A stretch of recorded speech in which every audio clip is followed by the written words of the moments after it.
Impact in the classroom. Understanding ADHD theory is only half the task. To support effectively, we must translate the theory into what it actually looks like on a Tuesday morning in a Year 4 maths lesson, or a Year 9 history debate, or a Friday afternoon art class when everybody is already restless. ADHD shows itself in patterns of classroom behaviour that are sometimes subtle, sometimes dramatic, but always meaningful. The impact can ripple across learning, relationships, and well-being. One of the most immediate classroom effects of ADHD is inconsistency. A child might start the day really well, producing a thoughtful piece of work in English, but by mid-morning their focus is scattered and they appear unable to write more than a line. Teachers often comment, they can do it when they want to, missing the point that the difficulty is not the ability, but the regulation. The brain's air traffic control tower struggles to direct the flow of information consistently, which means output can vary wildly from one moment to the next. Working memory limitations magnify the problem. Pupils forget the second half of instructions, they lose track of multi-step processes, or they become overloaded by too much information at once. This is particularly evident in subjects that demand sequencing, such as maths and science. A pupil might correctly complete the first part of a calculation, but then stall because the next step has slipped away. To their peers, it looks like carelessness. To the pupil, it feels like the ground has disappeared from beneath their feet. Organisation difficulties compound these challenges.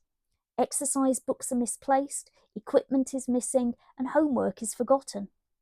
Teachers might see it as laziness, yet often it's the result of an overstuffed filing cabinet with jammed drawers. Pupils expend their energy just trying to keep track of what they need before the task has even begun. Attention itself is inconsistent. Some lessons capture interest and trigger hyperfocus, whilst others feel like wading through treacle. The image of those 100 channels, TV channels, changing by themselves is useful again here. In a quiet classroom with a calm teacher and clear instructions, the channel might stay relatively steady. Add background noise, bright displays, or the lure of a conversation across the room, and the channel flicks endlessly. This can lead to behaviours that disrupt teaching, calling out, wandering the classroom, fiddling with materials. But not every impact is external. Some pupils withdraw, appearing dreamy or disengaged. These are our poo moments, the child who looks like they're thinking deeply, but is in fact lost in a chain of disconnected thoughts. Because this is less disruptive, it often goes unnoticed until attainment gaps appear. Impulsivity is another key classroom impact. Pupils blurt out answers before questions are finished, interrupt peers, or abandon tasks halfway through. At its most challenging, impulsivity can lead to risk-taking, climbing furniture, handling equipment unsafely, or making hurtful comments without realising the effects. These behaviours can escalate quickly when emotion regulation is fragile. A minor frustration can trigger an outburst, tears, or refusal. The social cost of ADHD in the classroom is significant. Friendships can be fragile when a pupil dominates conversations, interrupts games, or breaks the rules impulsively. Classmates might tire of repeated disruptions, leaving the child isolated.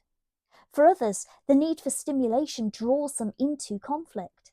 Jokes at inappropriate times, arguments sparked by frustration, or attention-seeking when the lesson feels overwhelming. Teachers, too, feel the strain. Redirecting, reminding, and repeating can feel relentless. Without a clear understanding of ADHD, staff may slip into the cycle of criticism that undermines relationships. Stop fidgeting, you never listen, or why can't you concentrate? And these are phrases that many pupils with ADHD hear daily. Over time, these messages become internalised, shaping a self-concept of being the naughty one or the stupid one. That erosion of self-esteem is as damaging as any academic gap.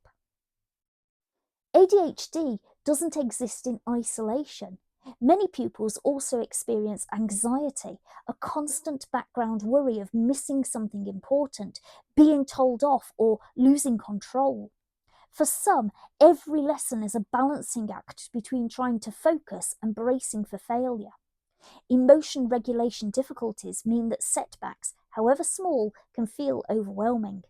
A lost pencil, a poor mark, or a sharp word from a teacher might spark disproportionate responses that puzzle adults but feel very real to the child. The emotional cost is often invisible. Pupils might mask their difficulties in class only to release their frustration in the playground or at home. Parents report children coming home exhausted, volatile, or withdrawn, the after-school explosion that follows a day of holding it together.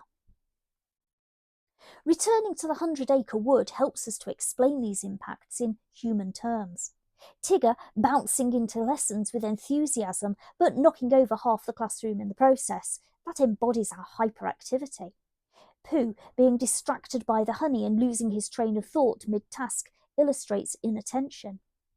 Piglet fretting about missing instructions or letting someone down shows the anxiety that often coexists.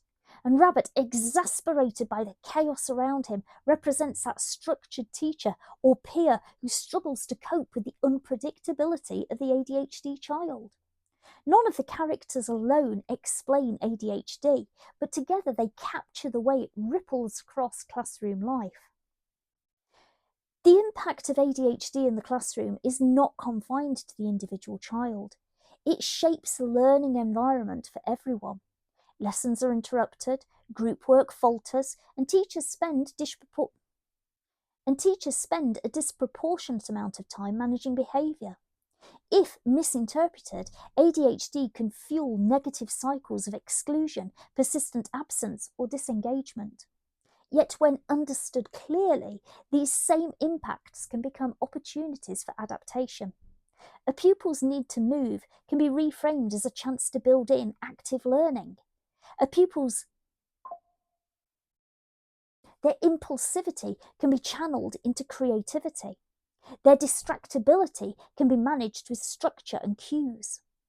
To reach that point, we must first recognise ADHD for what it is: a genuine difference in brain functioning with tangible daily consequences in the classroom. It's not a passing phase, nor a matter of effort.